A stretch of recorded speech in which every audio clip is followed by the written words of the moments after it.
پڑھو شاول.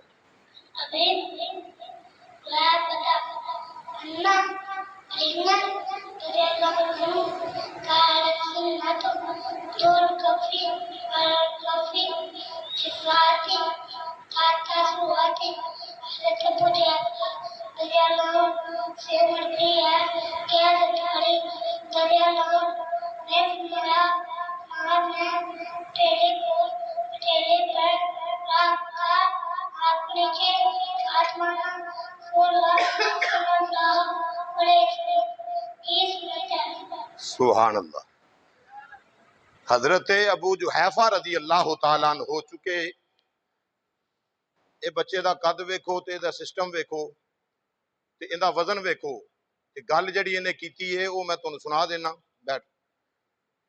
حضرت ابو جحیفہ رضی اللہ تعالیٰ عنہ فرماتے نے حضرت علی پاک رضی اللہ تعالیٰ عنہ نے فرمایا کہ نماز دے وچ ہاتھ جڑے نے ناف دے نیچے بننا ناف دے تھلے ہاتھ بننا اے رسول اللہ علیہ السلام دی سنت ہے. اے حدیث اس بچے نے مکمل عربی عبارت دے نال سنائی ہے. حدیث ابو داؤد شریف دے اندر اے حدیث نمبر 756 تے جلد اول. آؤ جی. علی حسن ولد یعقوب مرحوم محمد یوسف سندھی دا پوترا ہے بچہ. ہاں جی. حدیث ابو داؤد شریف جلد اول حدیث نمبر 750. پڑھو جی. صلی اللہ علیہ وسلم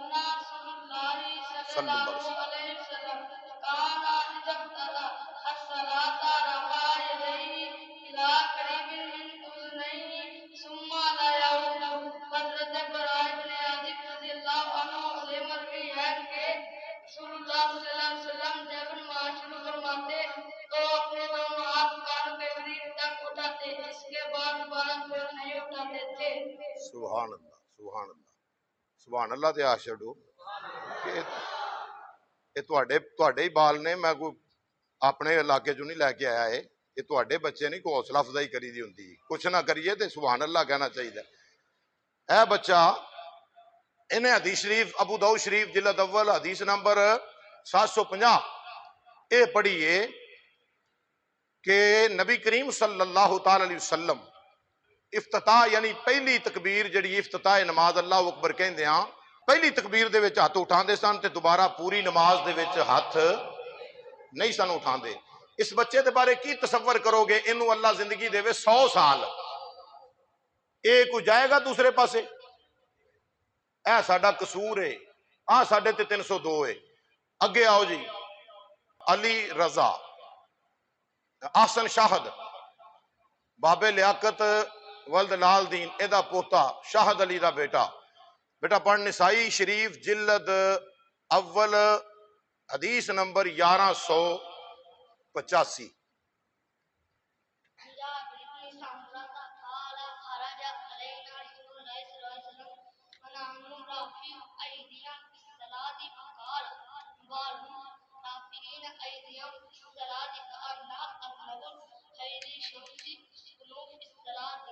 حضرت جابر بن سمرہ رضی اللہ عنہ فرماتے ہیں کہ رسول اللہ صلی اللہ علیہ وسلم ہمارے پاس تشریف لائے تو ہم نماز میں بیان کر رہے تھے. آپ صلی اللہ علیہ وسلم نے فرمایا ان لوگوں کو کیا ہو گیا ہے؟ یہ اپنے ہاتھ کیوں اٹھا رہے ہیں؟ یہ تو ایسا کر رہے ہیں جیسے شریف گھوڑوں کی نماز میں سکون اختیار کرنا. شاباش سبحان اللہ. لو جی. اس بچے نے حدیث پاک سنائی ہے نسائی شریف دے وچوں سیاحتی کتب ہے جنہاں نو سارے مندے نے. نسائی جلد اول 1185 حدیث پاک سنائی بما عربی عبارت اور مولوی بناؤن لگیاں اے پڑھایا جاندہ ہوتے. اے چیزاں ہوتے پڑھائیاں جاندیاں نے. اے چیزاں ہوتے سکھائیاں جاندیاں نے. الحمدللہ ثم الحمدللہ جننے بچے پڑھ دے نے سب نو نماز تو لے کے اے چیزاں ساریاں نماز جنازہ اور حدیث مبارکہ والا جڑا نا سلسلہ اے دا آغاز کیتا ہے. اے دے وچ میری بخشش دا سبب ہے انہاں بچیاں دی رشد ہدایت اور اگر اے دے تے عمل برقرار رہا اللہ توفیق دیتی انہاں دی بخشش دا سبب تے جڑے ماں باپ نے ਉਹ ਇੰਨਾ ਕਰਿਆ ਕਰੋ। ਇਹ ਨਹੀਂ ਵੀ ਜੇ ਕੁਰਾਨ ਪੜ ਗਿਆ ਬੱਚਾ ਤੇ ਹੁਣ ਮੌਲਵੀ ਸਾਹਿਬ ਦੀ ਮੁਖਾਲਫਤ ਤੇ ਉਤਰ ਆਉਣਾ, ਹੁਣ ਬਸ ਖਤਮ ਹੋ ਗਈ ਗੱਲ, ਮੁੱਕ ਗਿਆ ਕੰਮ, ਕਿਉਂਕਿ ਅਸੀਂ ਪੜ੍ਹਾ ਲਿਆ ਬੱਚੇ ਨੂੰ। ਉਸ ਤੋਂ ਬਾਅਦ ਨਹੀਂ, ਮੇਰੇ ਉਸਤਾਦ ਅੱਜ ਵੀ ਆਉਣ, ਮੈਂ ਉਹਨਾਂ ਦੇ ਹੱਥ ਚੁੰਮਣਾ ਵਾਂ, ਖਿਦਮਤ ਕਰਨਾ ਵਾਂ, ਉਹਨਾਂ ਨਾਲ ਮੁਹੱਬਤ ਕਰਨਾ ਵਾਂ, ਤਹੱਜਦ ਵੇਲੇ ਉਹਨਾਂ ਵੇਲੇ ਵਾਸਤੇ ਹਰ ਰੋਜ਼ ਦੁਆ ਕਰਨਾ ਵਾਂ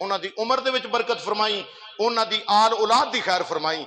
ਯਾਦ ਰੱਖੋ ਉਸਤਾਦ ਦਾ ਬੜਾ ਮੁਕਾਮ ਹੁੰਦਾ ਜੇ। ਮਾਂ ਬਾਪ ਨੇ ਜੰਮ ਕੇ ਦੁਨੀਆ ਤੇ ਲੈ ਆਉਣਾ ਹੈ, ਅੱਗੇ ਉਸਤਾਦ ਨੇ ਟੋਰਾ ਟੋਰਨਾ ਹੈ, ਕਿਹੜੇ ਪਾਸੇ ਲੈ ਜਾਣਾ ਹੈ ਤੇ ਕਿੱਥੋਂ ਤੱਕ ਪਹੁੰਚਾਣਾ ਹੈ। ہاں جی ایک بچہ سی علی رضا، آخری حدیث پاک جی حضور دی ختم نبوت۔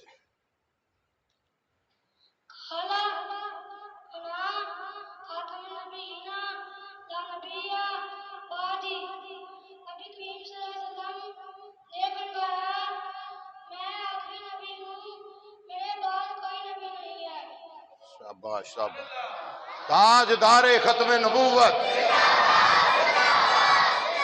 تاجدار ختم نبوت، تاجدار ختم نبوت، جنہیں حقیر سمجھ کر بجھا دیا تو نے، یہی چراغ جلیں گے تو روشنی ہوگی۔ رب کعبہ دی قسم دل خون دے آنسو روندا ہے۔